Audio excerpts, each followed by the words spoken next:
Friends आपण मैंने बहुत प्रकार नमकीन बनई आउ खाई मु आज आपण मानकु गोटे हेल्दी टेस्टी खास्ता नमकीन रो रेसिपी शेयर करी। यही नमकीन को बनैबा बहुत सहज अच्छी, कम परिश्रम रे कम समय रे परफेक्ट खास्ता नमकीन बनिकी रेडी हो जाउची।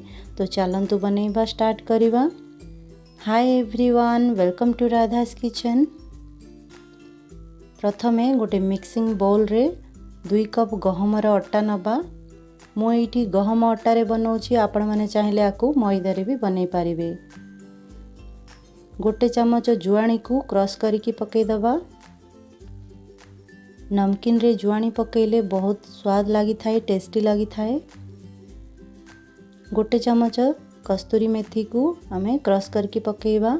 जदि आपण मानकु पसंद अच्छी तो पकई पारिबे कस्तूरी मेथी, नहले स्किप भी करि पारिबे। गोटे चमच गोलमरीच गुंड को क्रश करके पकईबा। स्वाद अनुसार लुण पकईबा। ये सब को भले की मिसई दबा।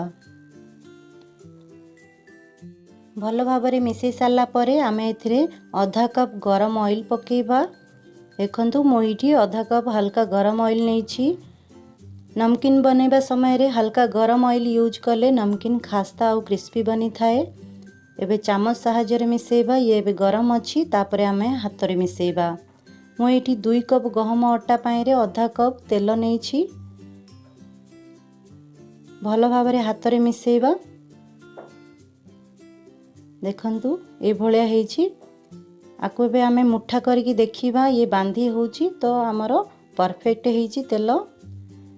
एबे एथिरे अल्प अल्प पानी पकेइके आरो टाइट डो बनैबा।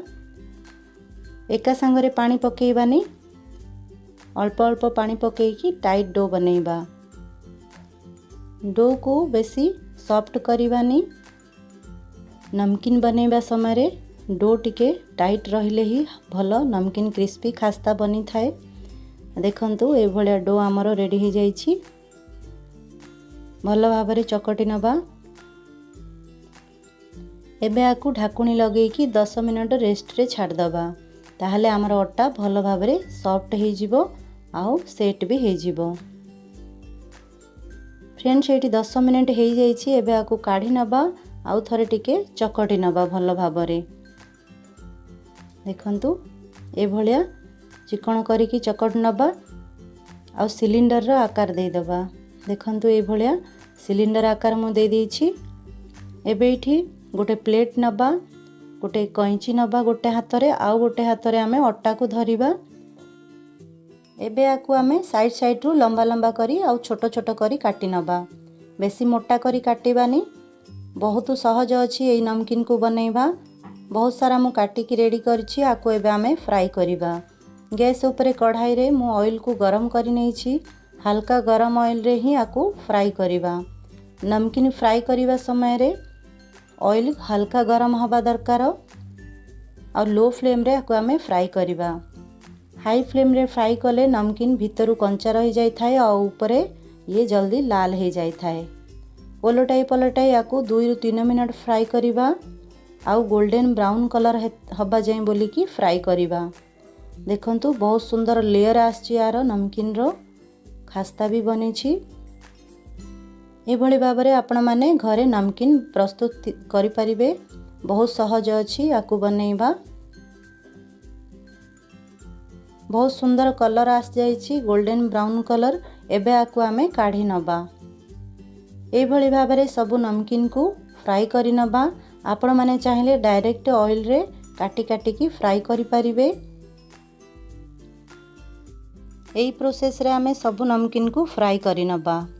ए नियंतु फ्रेंड्स आमर सुपर टेस्टी क्रिस्पी खास्ता नमकीन बनिकी रेडी हो जाइछि। ये देखिया पई जतिकी भल लागि थाए, खाइबा पई भी सेतिकी स्वादिया लागि थाए।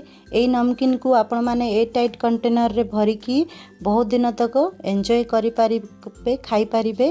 देखंतु बहुत सुंदर लागुछि, बनैबा भी सहज अछि। आर साउंड मु आपण मानको सुनाउछि, ये केते खास्ता बनिछि। साउंड रु जानी पार्थिबे ये केते क्रिस्पी आउ खास्ता बनिछि। वीडियोटी भल लागिले लाइक करिवे, शेयर करिवे आउ हमर चैनल को सब्सक्राइब जदि करि नाहंती सब्सक्राइब भी करि नेबे। आ बेल आइकन को भी प्रेस करि नेबे ମୁଁ ଆସିବି ଆଉ ଗୋଟେ ନୂଆ ରେସିପି ସାଙ୍ଗରେ। Friends bye bye and take care.